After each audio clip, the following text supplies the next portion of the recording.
یہود آئے حضرت عمر رضی اللہ تعالیٰ عنہ کے پاس اور آ کر کہنے لگے یہ آیت اگر ہم پر اترتی، یہ جس دن اترتی اس دن ہم عید مناتے۔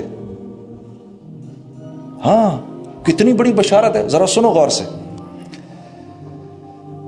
الیوم اکملت لکم دینکم، میرے بندو میرے نبی ان کو بتائیں آج ہم اپنا دین تم پر مکمل کر رہے ہیں۔ اپنا دین یعنی یہ دین اللہ کی طرف سے آیا ہے، رسول اللہ صلی اللہ علیہ وسلم کی طرف سے اس میں کچھ فارمولیشنز نہیں ہیں، بلکہ آپ کے بارے میں تو اللہ پاک فرما رہے ہیں میرا نبی تو وحی کے علاوہ کوئی بات ہی نہیں کرتا۔ تو دین اللہ کی طرف سے آیا اور اللہ پاک کیا فرما رہے ہیں آج مکمل کر دیا میں نے۔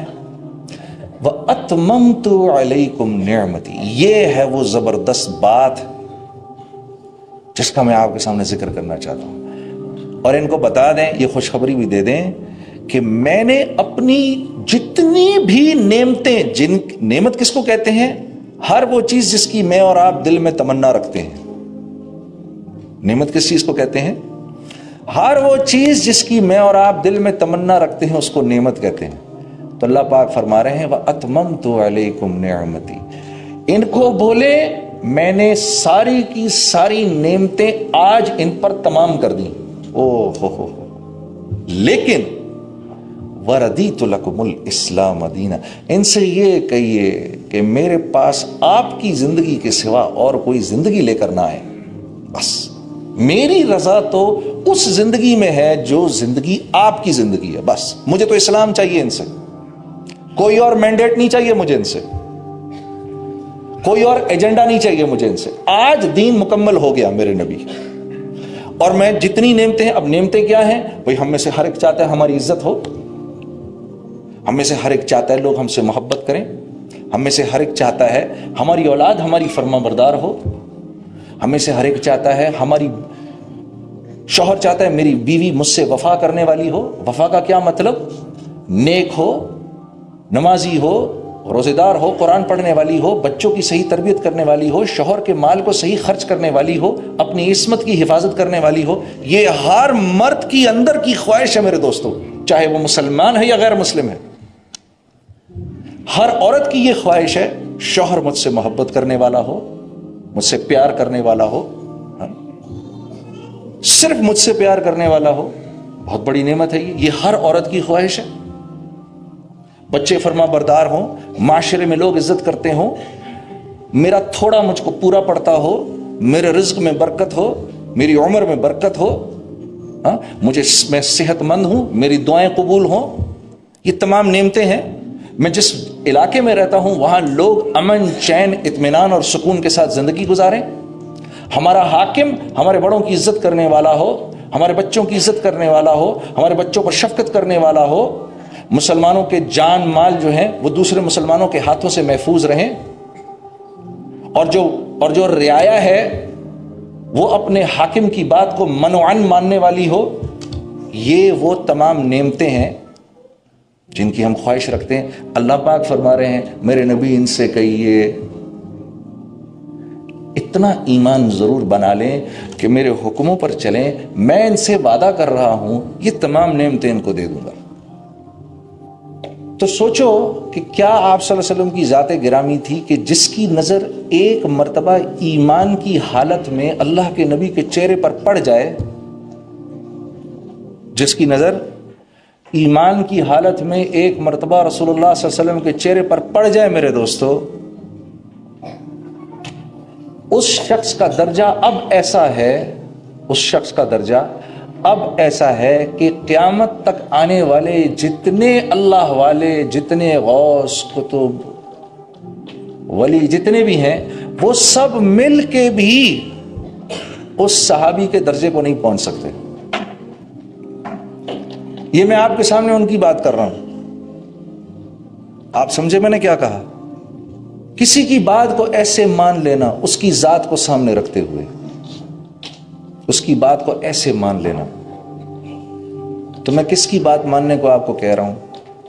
جن کے چہرے کو ایمان کی حالت میں اگر کوئی دیکھ لے تو اس کا درجہ اللہ پاک کے یہاں ایسا ہے کہ کائنات میں جتنے کتب غوث اور ولی آئیں وہ اس کے درجے کی برابری نہیں کر سکتے۔ کسی نے حضرت حسن بصری سے پوچھا آپ افضل ہیں یا حضرت امیر معاویہ افضل ہیں؟ تو چیخ نکل گئی حضرت حسن بصری کی. آپ نے فرمایا اور تابعین میں رئیس التابعین کہتے ہیں ان کو. حضرت حسن بصری کو کیا کہتے ہیں؟ رئیس التابعین. تابعین میں سب سے بڑے تابعی تھے یہ. ہاں، حضرت علی کرم اللہ وجہہ کی صحبت ملی ان کو. تو کیا فرماتے ہیں؟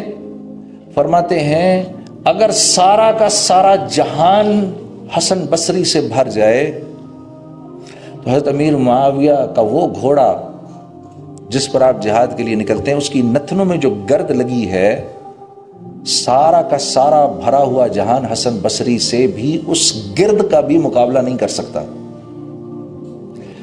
یہ ہے وہ درجہ اس انسان کا جس نے ایمان کی حالت میں رسول اللہ صلی اللہ علیہ وسلم کے چہرہ مبارک کی زیارت کر لی. تو سوچو جب اس زبان سے جب اس نبی آخر الزمان کی مبارک زبان سے جو بات نکلتی ہوگی، ذرا سوچو اللہ کے ہاں اس کی کتنی قیمت ہوگی، کتنی قیمت ہوگی اس کی اللہ کے ہاں. اور اگر میں اس بات کو ماننے والا بن جاؤں تو میں اللہ کے ہاں قیمتی ہو جاؤں گا کہ گھٹیا ہو جاؤں گا؟ کیا ہو جاؤں گا؟ قیمتی ہو جاؤں گا. اب میری دعا اللہ رد کریں گے کبھی؟ نہیں کریں گے کبھی. اب مجھے اللہ ایسی زندگی دیں گے دنیا کے اندر، اللہ اکبر، اب مجھے اللہ اس دنیا میں ایسی زندگی دیں گے میرے دوستو جس زندگی کی ہم میں سے ایک ایک تمنا رکھتا ہے. ہاں دیکھو نا، دیکھو میں آپ دلیل سے بات کر رہا ہوں، میں ایسے نہیں بات کر رہا آپ لوگوں سے. جب آپ حجۃ الوداع سے واپس ہوئے تو قرآن کی کون سی آیت اتری؟ الیوم اکملت لکم دینکم واتممت علیکم نعمتی ورضیت لکم الاسلام دینا. یہ وہ مایا ہے جو انسان کو اللہ کے حکموں پر کھڑا کرتی ہے، نبی کے طریقوں پر. یہ وہ ایمان ہے جو انسان کو لے کر آتا ہے، نالج نہیں لاتی. نا نا نا نا، نالج تو آپ ویسٹ کے اندر چلے جائیں، نان مسلمز جو ہیں اس وقت ایسے سے بخاری پڑھا رہے ہیں، ایسے سے مسلم پڑھا رہے ہیں، قرآن کی ایسی تفاسیر کر رہے ہیں. نالج کے آ جانے سے کیا ہوتا ہے؟ نالج کے آ جانے سے اس عمل کی رغبت بڑھ جاتی ہے، شوق بڑھ جاتا ہے. رغبت بڑھتی ہے، شوق بڑھتا ہے. اب دل کرتا ہے اچھا مجھے نماز ایسے پڑھنی ہے، اب میں ایسے پڑھوں گا، دیکھنا جا کر. لیکن پہلے تو نماز پڑھنے کا شوق ضروری ہے نا. پہلے تو زمین پر ہل چلا کے اس کو نرم کرنا ضروری ہے. اگر اس کو نرم نہیں کرو گے اور بیج اوپر ڈال دو گے تو وہ تو بیج تو اندر جائے گا ہی نہیں. وہ چڑیاں آئیں گی، وہ بیج کھا کے لے جائیں گی اپنے ساتھ. جب ایک دفعہ یہ دل کی زمین نرم ہوگی، اب اس میں جو بیج ڈالو گے میرے دوستو وہ اندر جا کر اپنا منہ موڑے گا اور زمین کا سینہ پھاڑ کے باہر نکل آئے گا. ہاں، پھر ایک کومپل بنے گا. اس کومپل کی حفاظت کا وعدہ اللہ نے کیا ہے.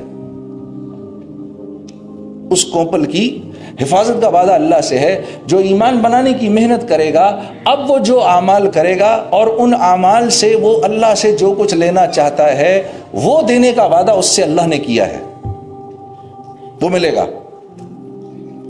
اس بات پر اللہ کی قسم اٹھائی جا سکتی ہے.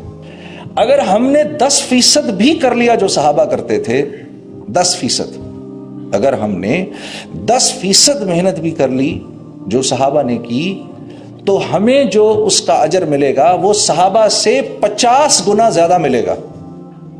کیونکہ ہم کمزور ہیں. 1400 سال ہو گئے ہمارے نبی صلی اللہ علیہ وسلم کو اس دنیا سے پردہ فرمائے ہوئے.